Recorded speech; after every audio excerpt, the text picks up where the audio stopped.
From masked menaces at the center of psychological thrillers to sinister sociopathic slasher icons, Hollywood has a weird obsession with serial slaughterers.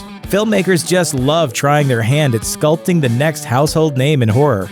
But unleashing the monster lurking underneath a character's skin often means making bizarre and questionable decisions.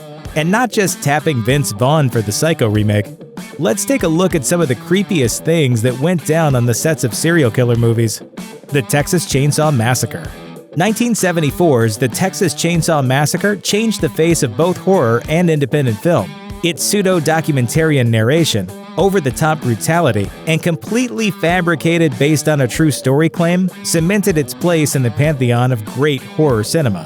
One of the film's most intense and nearly unwatchable sequences is the dinner scene.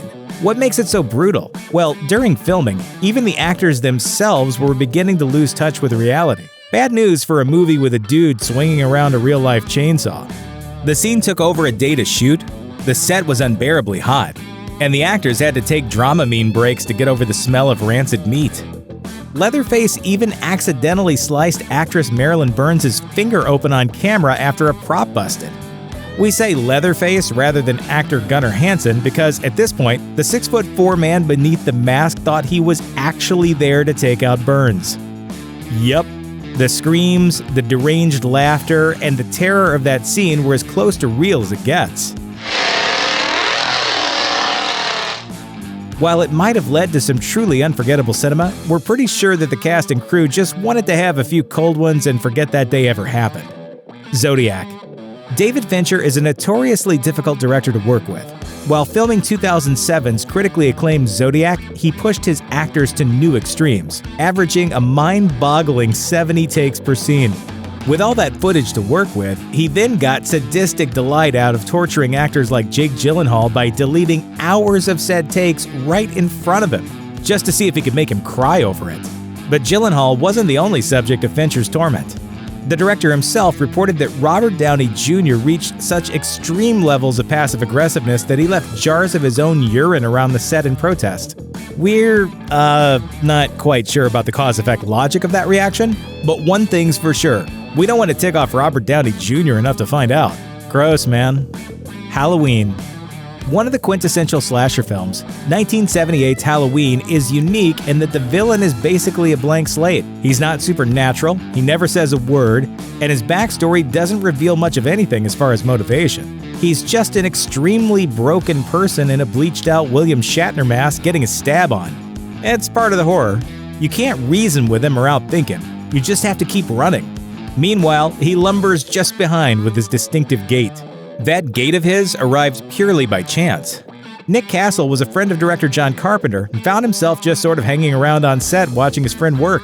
When it came time to start filming scenes with the iconic villain, Carpenter told Castle to slap on the mask and get in there because apparently he had the perfect walk. Castle seems to have a pretty good sense of humor about the whole thing, considering his close friend pretty much told him he walks like a movie monster.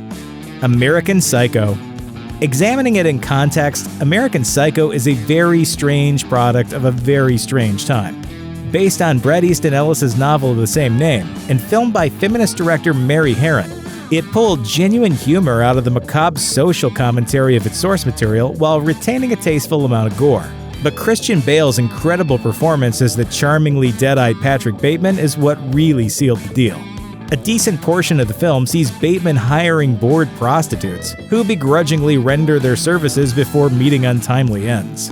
To prepare for these scenes, Bale and Herron watched a lot of adult entertainment together. That sort of employee-manager relationship should have led to a series of HR complaints, but on the American Psycho set, it merely added to the absurdity of the final product. House of Wax. Besides being the film that paid up on its advertised promise that you could watch Paris die, House of Wax is an otherwise forgettable remake of an old Vincent Price horror film. It's a shame, really, because Alicia Cuthbert really gave that film her all. In a scene where she is captured and has her mouth glued shut, she had them actually superglue her lips together. In other words, that scene where she painfully peels her mouth open? Also real. Poor Cuthbert also had trouble with the ending of the film, fighting her way out of the titular house as it burnt down. The melted wax she found herself wading through was actually a pool of peanut butter. We know what you're thinking, but no, she wasn't allergic. She did, however, get stuck in the stuff a whole lot. 7. Let's face it, Alien 3 didn't do much for David Fincher's career. It wasn't until the premiere of 7 that moviegoers really started to take him seriously as a director. The creepy thriller starred Kevin Spacey as a methodical and meticulous serial killer arranging crime scenes in accordance with the 7 deadly sins. And trust us, it's not a film you want to jump into after a large spaghetti dinner, or after an unexpected delivery. Oh, what's in the box? What's in the f***ing box? While 7 is known for its grisly crime scenes, it's also recognized for its production mishaps. While filming a chase scene, Brad Pitt slipped on the hood of a car and smashed his arm through its windshield. Rather than call it a day, Fincher wrote the injury into the movie, and Pitt wore his actual cast throughout the filming, keeping it off-screen in scenes that precede the injury. And then there's actor Gene Borkin, who played the corpse Greed. Apparently, Borkin didn't realize he would have to be naked in his scene. Right there, on set, he renegotiated his pay and still convinced them to at least let him wear underwear. Heidi Shantz, who played Pride, found herself pretty amused by how much Fincher seemed to enjoy dousing her with fake blood. She remarked as much, and Fincher, deadpan, replied, "I have demons you can't even imagine."